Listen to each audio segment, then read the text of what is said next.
been a while since we've done a video. I'm pretty sure you're supposed to look at the camera and say some stuff. Go ahead and say some things. All right. Do that now. We'll say things. All right. Rafi's tips for artists because he loves you. Hola, you amazing artists, and welcome back to the studio. Ba-ba-da-ba! I have not been able to speak clearly without a gross stuffy nose for the last couple weeks. Yeah, we've been trying to combat the allergies by staying inside and trying different things, and the allergies fought hard. But I think they're beginning to subside. This has not been good. As you can tell, I have a full-on beard. This is my attempt to get the hairs to catch the pollen before it gets to my face. So we're back, and you have questions for us. And one of the questions that we got this week was, what's your best marketing tool to promote your art? www.brettgilbert.com. With so many tools to choose from, how do you choose? How do you choose for marketing stuff? Like, what tools are there? I'm gonna go with Socket Wrench. Other than socket wrenches, the marketing tools that I use are social media, word of mouth.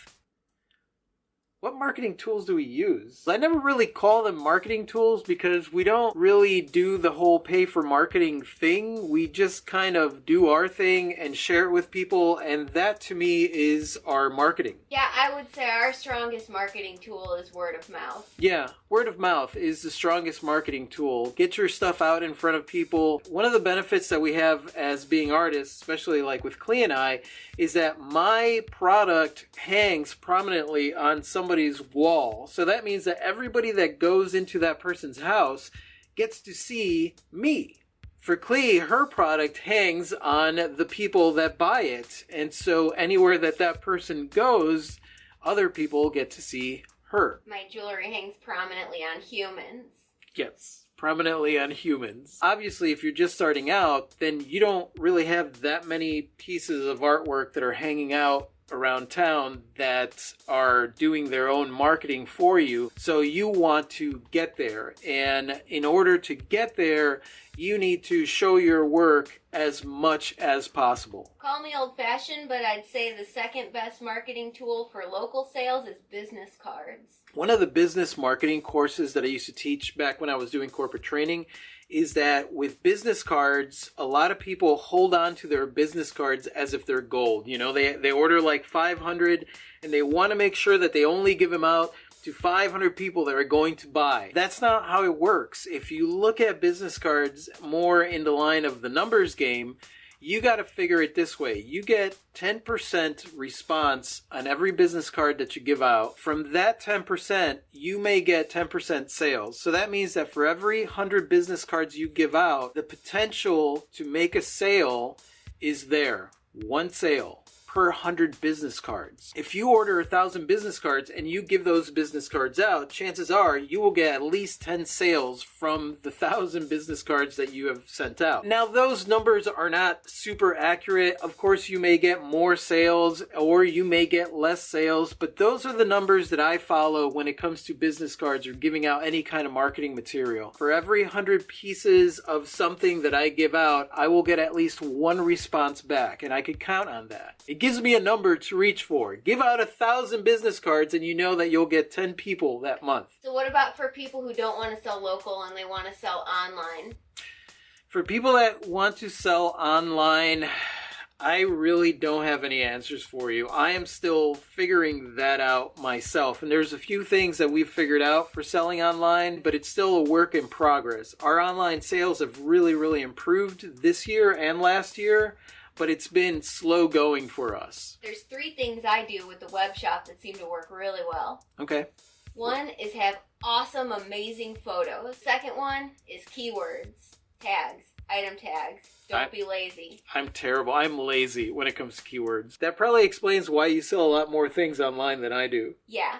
And the third thing is consistency. I try to add 3 to 5 things to my online shop every week. Amazing photographs because people are not there to physically touch the item and inspect the item. So give them as many angles as you possibly can and good pictures of the work. Obviously for artwork, a photograph does not do most artwork justice, but try to get it as close as possible. Make sure that you are titling your item something that is easy to search for the item. Make sure that the titles and the keywords and some of the words in the description are the same and that they work together in order to help your ranking online. Yeah, for example, I learned that it's better to call my Tree of Life necklaces Tree of Life necklace instead of Autumn Flora. Yeah, if you want to put the name of your art in your description, that's awesome. But as far as your title, make sure that you have elements in your title that are searchable. And then consistency. Obviously, stay consistent. My cousin is super talented. He's a gemologist and he's a jeweler, and he actually has these stones that he's listing online. And he posted 5 stones and then just stop. crickets. Give yourself a plan. If you are going to have an online store, you need to be promoting and doing something with that store at least every day. I tend to look at all my social media and my online store and my website as one big marketing type thing. And for me, marketing is just sharing my experiences and sharing my artwork with people. So that's what I do online as far as like marketing my work. I just stay consistent with keeping up with people. Or wait, I stay consistent with people keeping up with me. With marketing, you want to remember that consistency is very important. So any kind of marketing that you do, whether or not you do it online or you do it in person, you want to make sure that you stay consistent and you stay relevant. So ideally, the rule of 3 in marketing is the person needs to see your name or your work with your name associated to it at least 3 times. To give you a good example, it would be like there being a billboard that says, Rafi, the greatest artist. And then there's a commercial on TV and it says, Rafi, he's the greatest artist. And then there's a pamphlet that says, Rafi, he's the greatest artist. And they look at that and then eventually like they're having a conversation with their friend and their friend says, oh yeah, have you heard of that Rafi guy? And that person will actually recite what was marketed to them. Oh yeah, Rafi, I heard he's like the greatest artist or something like that. That's why you see a lot of the same commercials over and over and over. I think that you should do more creative marketing, but get consistently out there. Do things that are off the wall and offbeat that just keep your name relevant either within your community or even online. Obviously, it is much harder to build an online community of collectors than to actually get out in front of people and show your work. Either way, it's going to be a slow-going journey. You have to do that step by step by step by step. It's not going to happen overnight. My number 1 marketing tool is word of mouth. And if you're out in front of people, engage with people, have conversations with them, talk about your artwork, show your artwork at as many places as you possibly can, get yourself out there. That's get yourself out there. And in my experience, if you get yourself out there physically, then you could focus on getting yourself out there online because you have established something. There's plenty of other YouTubers that could talk to you about paying for ads. We don't really do that. I don't really want to do that type of marketing. That marketing is boring to me. That is my marketing advice. I don't know if it's any good or not. I know that that's what seems to work for us. So would it be fair to say that your greatest marketing tool is you? Yeah, I mean, you're your brand. Basically, when you're an artist, you're the brand. And your best marketing tool is you, your brand. Not that you're a tool. You're not a tool.